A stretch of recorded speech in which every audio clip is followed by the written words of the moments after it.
Hello दोस्तों, मैं कृष्णा बघेल। आज की न्यूज़ में आपका स्वागत है। और हम अभी आपको अपने बघेल समाज के जो पुराने समाज सेवी हैं और अपने नए समाज सेवी हैं बलराम मासा, उनसे आपका परिचय कराते हैं। पहले अपने इन बाबा साहब से इनका परिचय लेते हैं। बताओ। हाँ जी।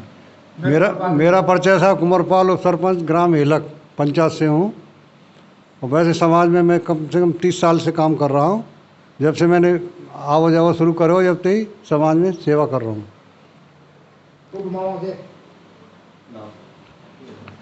जो हमारी अहिल्याबाई की रैली हुई थी, भव्य यात्रा निकली थी अभी, उसके बारे में आपके क्या विचार हैं?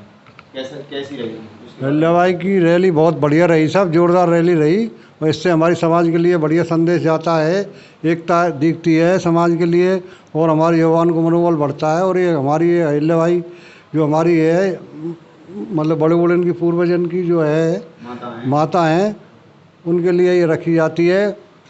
3-4 साल से रहने लगी है भरतपुर में, ज़्यादा दिन से तो नहीं है। लेकिन मैं मतलब आगरा से 30 साल से इस रैली को देखते आया हूँ। मैं तो बहुत हर्ष के साथ उत्साहित रहता हूँ कि यहाँ भरतपुर में भी ऐसा कार्यक्रम हो रहा है।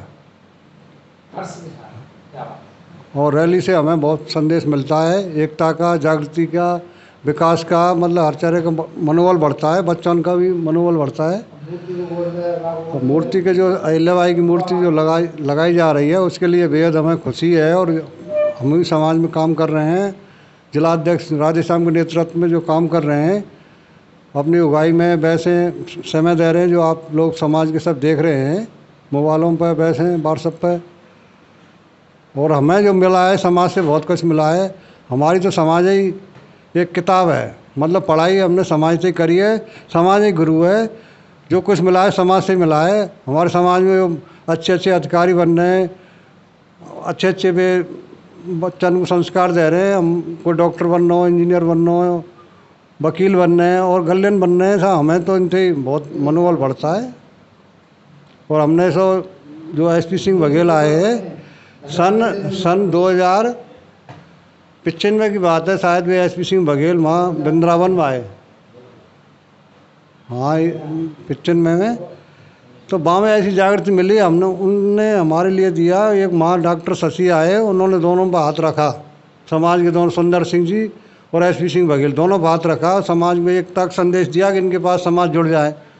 और वे जुड़िए समाज में, और आगे आज SP सिंह भी समाज की देन है जो आगे बढ़े हैं। और हमारे सुंदर सिंह जी जो राज्य मंत्री रहे, उन्होंने भी बहुत हमारा समाज में नाम रोशन किया। आगे चलते हैं, हमारे आगे और भी एक समाज सेवी, उनसे भी आपका परिचय कराते हैं। नमस्कार सर। हाँ, मैं रमेश चंद्र बघेल, सेवानिवृत्त प्रधानाचार्य, गांव तमरेर है और कंपनी बाग कॉलोनी में निवास है। मैं कहना चाहूँ, समाज में जागृति का अभियान चल रहा है, चाहे मूर्ति निर्माण का हो, चाहे छात्रावास का हो, चाहे अहिल्याबाई की रैली हो, चाहे प्रतिभावान सम्मान सम्मेलन का कार्यक्रम जो आयोजित है 2 जुलाई को। बहुत कुछ नए युवा इसमें अपना योगदान जो कर रहे हैं, वो सर्वोच्च है उनका। और नई प्रतिभाएं निकल कर के आएंगी, वो ही जागृतिकार, वो ही आगे कार्य संभालेंगे। इसलिए युवाओं से बहुत अपेक्षा है। रैली के बारे में क्या बताएं? नहीं, रैली तो बहुत अभूतपूर्व रैली निकली थी, जिसमें महिलाओं की उपस्थिति सबसे ज़्यादा अच्छी थी। इतनी एकजुटता के साथ में निकली, सबका सहयोग अपेक्षित था और सबने अच्छा सहयोग दिया। इस प्रकार से आयोजन हो एकता के साथ में। अब मूर्ति का निर्माण कार्य चल रहा है, छात्रावास का होना है, प्रतिभा सम्मान होना है, और आगे भी विभिन्न कार्यक्रमों के लिए कृत संकल्प है समाज। परंतु भरपूर सहयोग और भावनाएं एक होनी चाहिए, जिससे मतलब मनोबल बढ़े कार्यकर्ताओं का। अब ये न्यूज़ रिपोर्टर हैं, इसका काम जागृति का कर रहे हैं, घर घर जा कर के कर रहे हैं, मिल रहे हैं घर घर जा कर के। इनका भी कार्य अभूतपूर्व है, क्योंकि आज तक कोई ऐसा हुआ नहीं है। यूट्यूब पे भी डाल रहे हैं, हमारे सोशल मीडिया के जो व्हाट्सएप ग्रुप हैं उन पर भी ये सूचनाएं भेज रहे हैं। इससे बहुत जागृति आ रही है और अपनी चरम सीमा पर बघेल समाज बढ़ता हुआ दिखाई दे रहा है। अभी कुछ दिनों के बाद में शायद हमें अहिल्याबाई बोर्ड का गठन होने के आसार दिखाई दे रहे हैं। उस पर भी एकजुटता के लिए बढ़ चढ़ करके, और जहाँ तक है लोगों को ये प्रचार प्रसार करना चाहिए कि हम अपने अपने जेब खर्चे से, अगर मांग होती है, 2000 व्यक्तियों की मांग हुई है कि जयपुर में मुख्यमंत्री जी ने आह्वान किया है कि 2000 व्यक्ति एकत्रित करिए, उसी दिन मैं घोषणा अहिल्याबाई बोर्ड की गठन कर दूंगा। तो युवाएं घोषणाएं करें कि हम सहर्ष चलने को तैयार हैं। और जिस तरीके से रैली में एकत्रीकरण हुआ था समाज का, ऐसे युवा अपना संदेश इन व्हाट्सएप ग्रुपों पर, मीडिया ग्रुप पर दें, जिससे प्रोत्साहन मिले और सभी हम एकजुट होकर के एक तारीख तय हो जाएगी, उस दिन निश्चित रूप से उनके आह्वान पर चलेंगे तो ये कार्य भी संभव जल्दी से जल्दी होगा। छात्रावास निर्माण, लाइब्रेरी, ये अपेक्षित भावनाएं जुड़ी हुई हैं समाज की, देर सवेर ये भी जल्दी से जल्दी शीघ्र होने जा रहा है संपन्न। इतना ही कह करके मैं धन्यवाद बहुत बहुत। प्रतिभा सम्मान समारोह हो रहा है। हाँ, जिला स्तरीय सम्मान प्रतिभा सम्मान समारोह हो रहा है ना। ये अभूतपूर्व बात हो रही है कि जिले के शैक्षिक स्तर की प्रतिभाओं को छांटा जा रहा है और प्रतिभाओं को मनोबल बढ़ेगा। उत्साह के साथ में युवा पिछली बार भी एकत्रित हुए हैं और अब के हुए एकजुटता, युवाओं को ये मंच मिल रहा है युवाओं को आने का, इससे युवाओं में जोश बढ़ रहा है। अपना मंच मांगते हैं तो मंच चाहिए। और मैं तो ये कहना चाहूँगा, युवाओं में इतना जोश है, परंतु जोश के साथ में कुछ युवाएं, उनको उचित स्थान नहीं मिलता तो निराश भी होते हैं, टूटते भी हैं, कुछ कुछ आते हैं रुझान।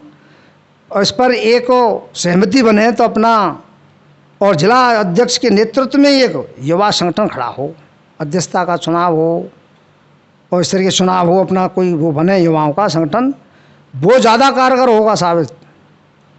क्यों होगा कि युवाओं का जोश है, उनमें भावनाएं होती हैं जोश के साथ में कार्य करने की, तो वो ऊंचाइयों पे ले जाएंगे। पहले जो योगदान हुआ है समाज में, वो युवाओं का जोश था जो आज तक बरकरार जारी है समाज को दिशा देने में।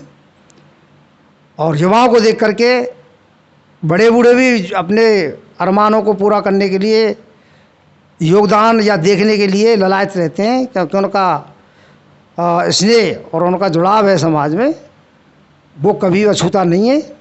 इसलिए युवा आएंगे तो निश्चित रूप से सारा समाज और भी आगे बढ़ने को तैयार रहेगा। प्रतिभा सम्मान समारोह 2 जुलाई को होगा। एक व्यक्ति ने व्हाट्सएप पर न्यूज़ दी है कि वो 2 जुलाई को भयंकर वर्षा होगी कहीं रोड पर, इसको कराएं। तो ऐसा कुछ नहीं है, वर्षा होगी तो होगी। अब उस दिन जहाँ रोड पर कराने तो भी वर्षा होगी, तो उससे क्या है, अब हॉस्टल पे प्रोग्राम रख दिया है तो ठीक है, हॉस्टल पे ही करिए, टेंट वेंट की व्यवस्था कर लीजिए, जैसा समय होगा वैसे देखा जाएगा। और ये बादल है, छट जाएंगे और बरसात होगी तो ये तुम्हारे उसमें होगी, सम्मान के रूप में होगी कि बादल ही बरस रहे हैं। अच्छा संदेश जाएगा। और मैं आगामी वक्ता के रूप में अब मैं बलराम जी को आमंत्रित करता हूँ, वो अपने विचार रखें, युवाओं के प्रेरणा आए ये ज़्यादातर, और इनका ही मामला दिशा निर्देश चल रहा है। परिचय दीजिए थोड़ा। हाँ जी, मैं सबसे पहले अपना परिचय देना चाहूँगा। बलराम सिंह बघेल, व्याख्याता, और हाल में ही मैं राजकीय उच्च माध्यमिक विद्यालय बागई ओल के पास पढ़ता है, वहाँ व्याख्याता के पद पर कार्यरत हूँ। और मूल रूप से मैं गांव निगोई डिग के पास मैं वहाँ का रहने वाला हूँ। विगत 15 सालों से मैं यहाँ दीन दयाल नगर भरतपुर में निवास कर रहा हूँ। थोड़ा सा जिला स्तरीय प्रतिभा सम्मान समारोह हो रहा है, उसके बारे में आप क्या विचार हैं? देखो, पिछली बार जो युवाओं द्वारा जो प्रतिभा सम्मान समारोह हुआ था, जिला स्तरीय लेवल का था, बहुत ही सराहनीय रहा था। उसमें कुछ बातें देखने को ऐसी मिली कि देखा जाता है कि कुछ अब तक देखा जाता है कि मंच के जो शौकीन होते हैं वो मंचों पर बैठते हैं, मंचों को नहीं छोड़ते हैं। लेकिन इन युवाओं ने कुछ हटकर के काम किया, युवाओं को मंच दिया, युवाओं को मंच पे बैठाया। जो वृद्ध और अपने वरिष्ठ समाज सेवी हैं उनके दूसरी जगह उनको स्थान पर बैठाया। और जो ये काम कर रहे हैं युवा, ये समाज में आने वाले जो नए मेधावी और प्रतिभावान जो बच्चे हैं उनको समाज से जोड़ने का काम कर रहे हैं। और शिक्षा लेवल पर, चाहे वो 10वीं क्लास का हो, चाहे 12वीं क्लास का हो, बच्चे पास होकर निकल रहे हैं, उनको एक तरह से मोटिवेशन का काम कर रहे हैं। क्योंकि आज की तारीख में जो शिक्षा है वही सबसे महत्वपूर्ण चीज़ है। ऐसा लोग कहते हैं कि ये शिक्षा शेरनी का दूध है, इसको जितना पिएगा उतना ये दाढ़ेगा। और अब मुझे लगता है कि हमारा दहाड़ने का समय आ गया है। जैसे कि हम देख रहे हैं कि अभी L1 L2 सेकंड ग्रेड व्याख्याताओं के जो अभी रिजल्ट आ रहे हैं, उससे हमें ये महसूस होने लग गया है कि अब हमारी समाज दहाड़ने लगी है। बहुत सारे पदों पे हमारे समाज के बच्चे निकलने वाले हैं। और शिक्षा विभाग ही नहीं, अन्य जो क्षेत्र हैं शिक्षा विभाग के साथ साथ, चाहे वो पुलिस विभाग है, चाहे वो मेडिकल विभाग है, चाहे वो और अन्य विभाग है, उसमें भी हमारे समाज के बच्चे निकल रहे हैं। और ऐसा नहीं है कि सिर्फ MBC से निकल रहे हैं, जनरल से भी निकल रहे हैं। लेकिन मैं ये कहना चाहूँगा कि जब से हमें MBC का लाभ मिला है, और निश्चित रूप से समाज हमारा आगे बढ़ा है। और मुझे लग रहा है कि आने वाले 10 सालों में समाज की तस्वीर बदल जाएगी इस MBC आरक्षण से।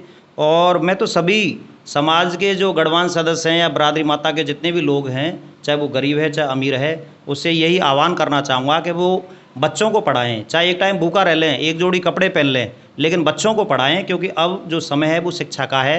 क्योंकि अब सिर गिनाने वाला समय नहीं रहा है, सिर कटाने वाला समय नहीं रहा है। वो राजतंत्र था, अब लोकतंत्र है। सिर गिनाने का समय और शिक्षा में अपनी उपस्थिति दर्ज कराने का समय है। जितना ज़्यादा बच्चों को पढ़ाओगे उतना ही हम आगे बढ़ेंगे।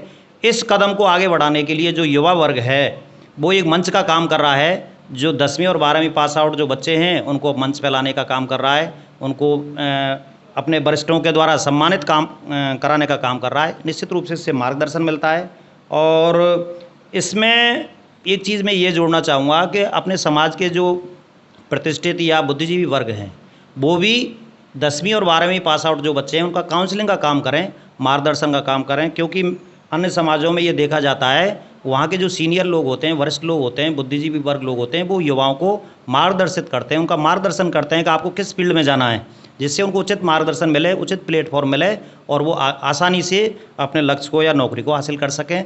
तो मैं हमारे समाज के जो बुद्धिजीवी वर्ग हैं उनसे यही कहना चाहूँगा कि वो युवा वर्गों को मार्गदर्शन दें कि आपको किस फील्ड में जाना आपका उचित रहेगा, आपकी हॉबी क्या है। तो मुझे लगता है कि समाज और जल्दी आगे बढ़ेगा। क्योंकि वैसे तो ये विकास बहुत धीमी और नैसर्गिक प्रक्रिया है। क्योंकि समाज में परिवर्तन इतनी जल्दी नहीं होता है, धीमे धीमे होता है। और हम देखने को मिल भी रहा था कि हमारे समाज में विकास की प्रक्रिया बहुत धीमी थी, लेकिन आज हमें ये देखने को मिल रहा है कि समाज का जो विकास है वो गति पकड़ चुका है। समाज बहुत तेज़ गति से आगे बढ़ रहा है। धन्यवाद सर। और हमारे किसी भी समाज सेवी की वीडियो देखने के लिए आगे हमारे चैनल को सब्सक्राइब कर लें, जिससे कि हमारे किसी भी समाज सेवी की वीडियो आपके फ़ोन पर दोबारा से आए। धन्यवाद।